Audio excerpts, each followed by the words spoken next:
It's really great pleasure to be here to join. So this very interesting discussion, and thank you very much, the Brand and Henrik, to invite me to join this conference, and also, so we are very honored to be the partner of the SES4DH project. So and for the past 3 years, so we have a lot of collaboration, and my doctoral student also stayed with Brian and Henrik for 1 year. So they are also, I think maybe in China we are the first user of Henrik's very famous energy planning tools, the energy plan. So in China, so we are use this to a lot of analysis, especially to use how the integration of the wind and solar renewable energy to the electricity to avoid the wind curtailment issues. So now today, so the main topic is about the district heating technology. So and today I would like to share with you some of my observations on the most recent China's thinking or thoughts about the China's future energy system transformation, and particularly what's the role or the relationship between the energy system transformation and with the new, as we call it, innovative district heating solutions. So first I give, so maybe I think most of you are familiar with the Chinese situation. So first, so we are the largest energy consumer in the world, and most of our energy supply comes from coal, and you can see the natural gas is currently only 6%, and as a result, so we also the largest CO2 emitters in the world, and also most of our oil, 60% of oil, come from the international market. So that means energy security is a big concern, and also because of the heavily relies on the coal supply. So and we not only China is a big problem for the CO2 emission, but also we suffer so the serious smoke, the local air pollution. And the last year, so this time, so you can see in Beijing, you live in Beijing, so the smoke issues is very serious. So it's really affect the people's life. So now this is the situation. So you can see from these slides, you can see particularly from the year 2000, China's energy supplies have been increased very, very fast. So why? It's very much related to China's very fast economic growth. So from the year 2000 to the year 2013, China's economic growth rate, annual economic growth rate, is over 10%. It's on average, it's 11%. So and also you can see most of the energy consumed in the industry. So in the industry, because the China's industry, China's manufacturing sector is very energy intensive. That's why China's energy consumption is so quick. So it's fast, so quick. Right now, so we have China's economic growth enter so-called new normal economic growth. That means China's economic growth rate right now is slowed down, but right now it's still approximately 7% growth rate. Is still very high. And also through this figure, you can see the residential energy consumption and the transportation energy consumption the share has been increasing. This highlights, that means in the future will be the heating and the district heating. The heating is a major issue for future China's energy system. Since approximately 65% of China's energy supply comes from the coal. So this slide shows where the coal go to, where the coal go for. So what's the major purpose for coal use? So you can first, so there's a lot of losses, you can see. So that means China's energy system efficiency is very low. There is a huge amount of energy has been lost. So I think they go to the electricity. So and also this is the heat.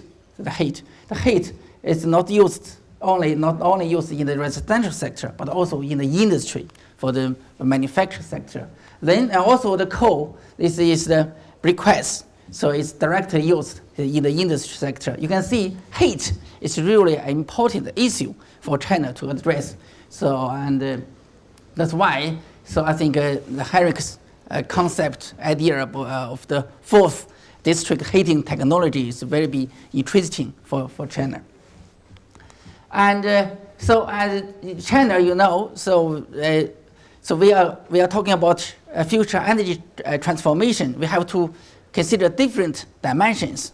So first, for the Chinese government, for China, we need to deliver a better livelihood or better life for the human beings, for the citizens, for the people. At the same time, so we also maintain economic growth. So right now, so we are pursue sustainable, relatively low economic growth, but we also need to maintain the economic growth momentum. So at the same time, so because we are already the largest CO2 emitter, we have to consider how to addressing the CO2 emission issues. And particularly, but most recently, most important big concern is about the smoke. So it happens in the major Chinese cities, especially in the east and the middle of China. So it's really a big issue. So and how to address this? How to address this is how to, I think they raise a new request or new demands for China's energy transition. So now President Xi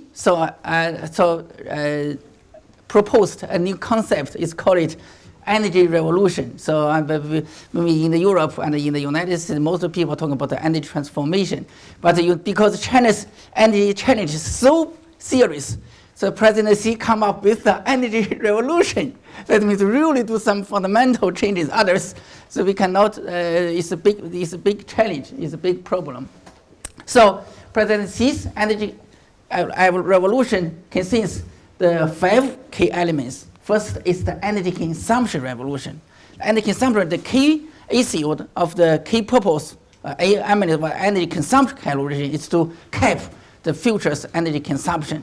Then that means China's energy consumption cannot grow as fast as big as Europe. So we have to cap the China's energy total consumption is the big key. So the energy production, that means China, that means the energy supply, more energy supply will come from non-fossil fuels, particularly renewable. At the same time, during the production of the fossil fuel production, we have to pay much attention to the water issues, to the environmental, ecological issues, particularly the water issues. That means we really need some production revolution. Technology revolution is involves the renewable energy technology and also the energy conversion technology, and also involves the heat production, heat transformation technology. And also involves the energy institutional revolution. So this is so to make the energy revolution happen, we need a lot of we need to the institutional revolution. So to enable the innovative technology adoption. So and including how to integrate electricity to reform the electricity system, to reform the heat system, to reform the energy pricing system, so and etc. And also, so President Xi also his vision is very wide. You can see he also emphasizes international collaboration. So we are particularly we are very much interested and I think we are very helpful China-EU energy collaboration. So this is President Xi's idea. So recently, on the request of the National Energy Administration, we all team do a simulation. So the National Energy Administration request us to give us some interpretation of President Xi's energy revolution. What's their targets? What's the pathways for that President Xi's idea? So we using all model doing some preliminary analysis. Here I would like to share with you. So and this is it's the business as usual scenario, or more accurately, more precisely, maybe it's the low transformation scenario. You can see China's energy growth is still keeping a very high rate of growth in the future. It's by the year 2030 is very big demand of energy. So this is not, of course, not in line with the President Xi's energy paradigm. So this is the accelerated transition. So we can also see a very high growth energy consumption. So so this also maybe not very much in line with President Xi's energy revolution. So this is, we should call it, this curve is so-called energy revolution.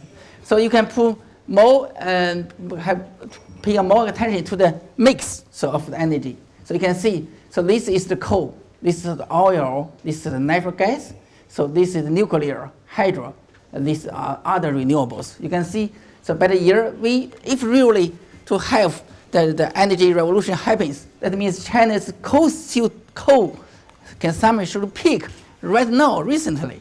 So, and the reduced coal will be come from from the renewable energy. So, and the nuclear. So this is the picture for the future energy revolution. And also, so the heat, like just I mentioned, so most of the coal, larger part of coal has been used for heat. So that means the district heating is a big issue. So for China's revolution. So if we're talking about the energy revolution, we also pay much attention to the CO2 emission, so control. Right now, maybe you already read the documents of China's INDC. That means intended nationally determined contribution. That is the China's climate pledge. It will be to this year's Paris International Climate Summit. So and from the China's climate pledge, so we will see China, the CO2 emission will peak by the year 2030, and with the carbon intensity reduction. So from the year 2005 to the year 2030, the energy carbon intensity reduction will be 60 to 65%. I think it's very much along this curve. So it's along the curve. But if to have pursue energy revolution, so then maybe the China's CO2 emission peak could come earlier. So this is and also what's the policy errors? If you make the energy transformation, you need an enabling environment. You need the energy. You need a special policy. So we can see it's based on the existing available technology here. So this is the China's climate pledge. So curve you can see by the year 2035. So we need also a carbon price so as high as $50 per ton of CO2 emission.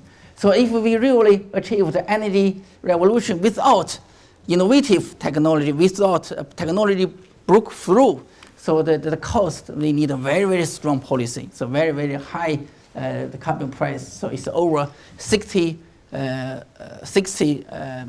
US dollars per ton. So this analysis highlights the importance of the energy technology innovation, so in China's energy system transformation. So now this is some information about the China's future energy system transformation. Now we go to the district heating. The district heating, so it's very much not only it's very much related to the residential use. So you can see here, so it's the energy consumption. So in the residential sector, so it's the rural households and also the urban households. You can see here, this is the heat. So this is the heat. The heat here is the commercial heat. I think it's here. It's largely the distributed is the district heat. So and then you can see so in the rural households use a lot of coal. This coal also used for space heating. And in the urban households, So they use a lot of natural gas and also electricity. And some of this electricity and natural gas also used for heat, for space heating. So it's on here. That means heating. So it's really plays a very important, counts a large part of household energy. So in China, this is why it's a very important issue. It's a critical issue for future. And you can even see, you look at the whole China. So most of areas there's a need heat or space heating. So in the winter, and in the summer need cooling. And but I think in the winter, most of the areas need heat. So that's why this has this shows a huge potential for the innovative district heating technology use. So in the China. So according to some projection, so you can see the future. So there is because China's urbanization process still take place for a long time. That means more buildings will be built and also need space heating. So this is some the figures.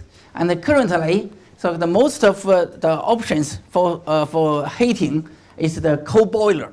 It includes small boiler, so in the small cities, and the big boiler, the coal boiler, and also a large part of CHP plants. And the gas boiler, so it's very small, it's limited because the high price of the natural gas. Only Beijing, like big cities like Beijing, because they suffer very much the smoke issues recently. So we change the coal boiler to the natural gas boiler. And you can see, but the current situation is not so satisfactory. So we can see first from the supply side, you can see the energy, the boiler efficiency is very low, and also it's a major source of the local pollution. That means the PM 2.5 is a major contributor, and also the heat grid loss is very, very serious because and also the grid is a high temperature, so and it causes a very remarkable losses. So during the transformation, during the transformation, and also very important. So and also for the end user, so it's cannot control the temperature. So I'm a professor at the Tsinghua University. The Tsinghua University also provides apartment for the professors. So in the winter, so because there's no controlled temperature, and also the university is very kind to secure it to be warm enough. Then this time make the room very, very hot, very, very hot. So how to address this? Open the window. The window open. So it's also an experience of me. So I mean, this happened in the apartments of Tsinghua University. Our university is supposed to be one of the best university, advanced university. So you see the situation. For others, there is a big losses of the waste, of the heat. So this kind of current situation and the problem. Really, we need innovative and the next really innovative district heating solutions.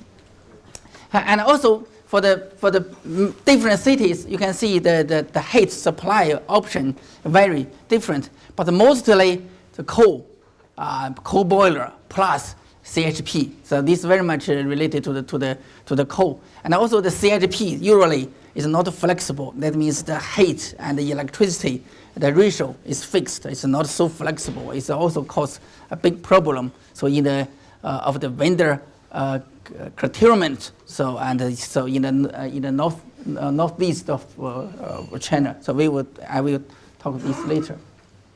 So that means really, so we need for China need some innovative district heating solutions.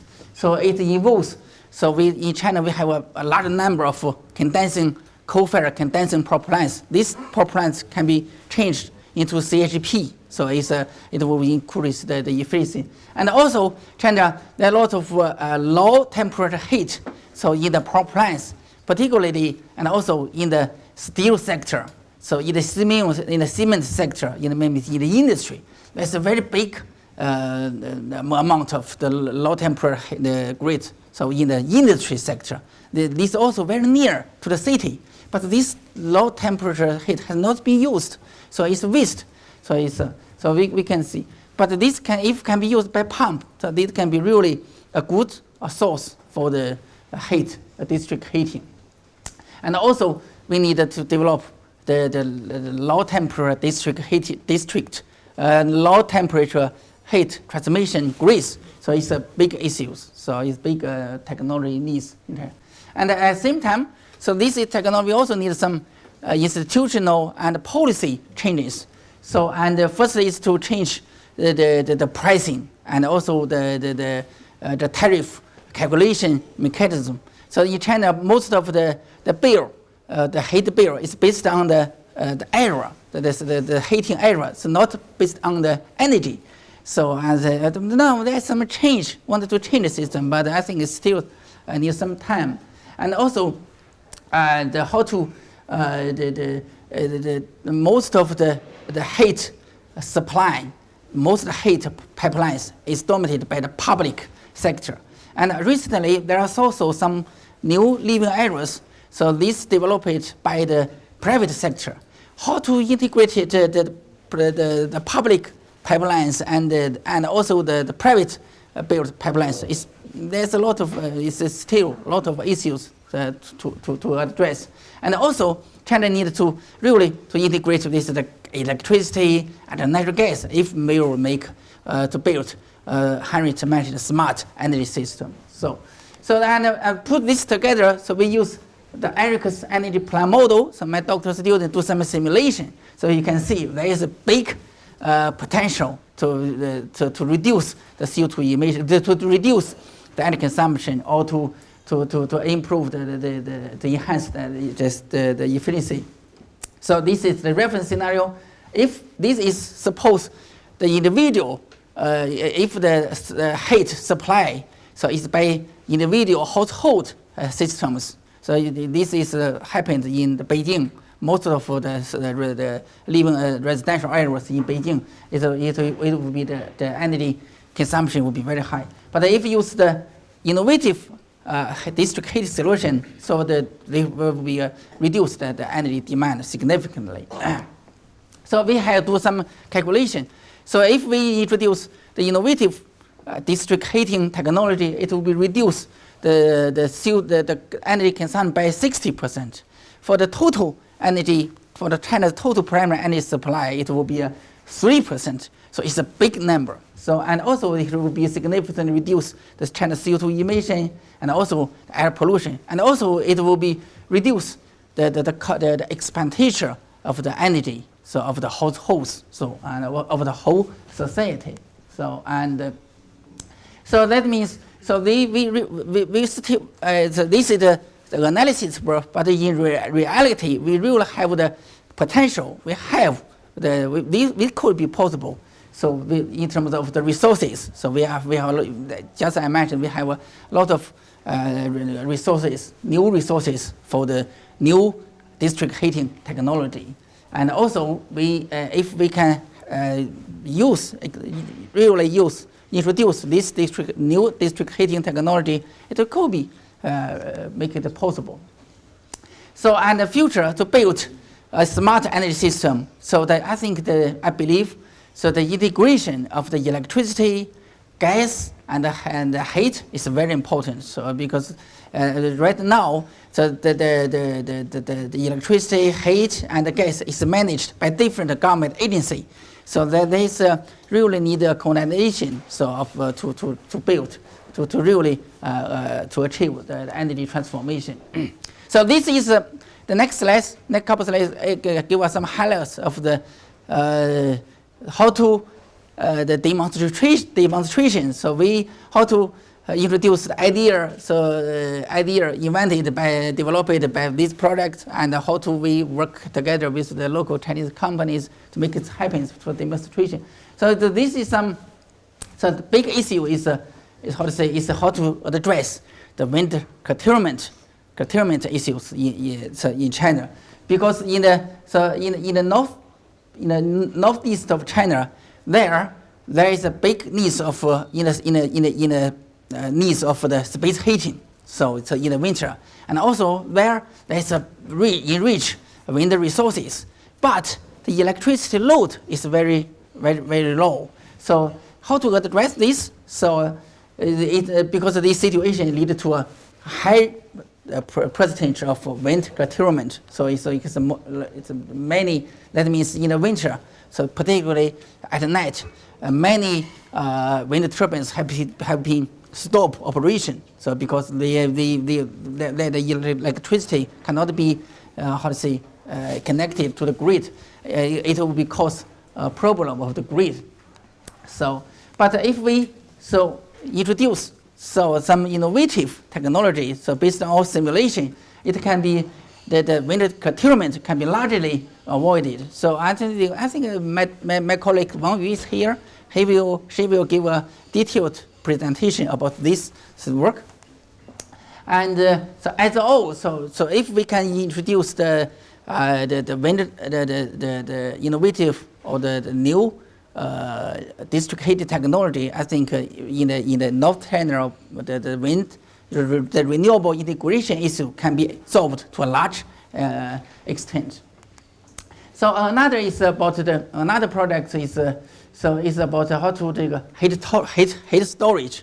Heat storage can how to use the heat storage can address the space heating issues. So this is also, and particularly so in North China there is the electricity peak and the valley is very high. So how to use the valley, the electricity at the valley time to produce heat to provide heat for the building. So it's a very important exercise. So and another is about the waste in industry. So China is I think it's not like Europe. I think it's China's unique opportunity because we have a big industry. There's a lot of waste heat. So this heat has been really the low temperature waste heat has been wasted. So we also do some pilot projects. It's very important to reduce to increase for China's entire energy system. So now, this is the finally to give a couple of concluding comments. So because we measure China's energy future transformation, you can see the heat supply and use. So will be a very important focus of China's energy revolution. So innovative district heating is a very important option, and also it can not only increase China's energy system, but can also avoid the wind curtailment issues. So I think it also makes very much sense for China's energy system transformation. So and also China is already paying attention. China has already taken notes about the new technology important, but now we a lot of institutional barriers. So this right now we also have now China started the energy revolution, energy system reform initiative. So I think these kind of barriers, the institute barrier, will also be a focus of the new energy law, legislation, and also the policy. So thank you very much for your attention.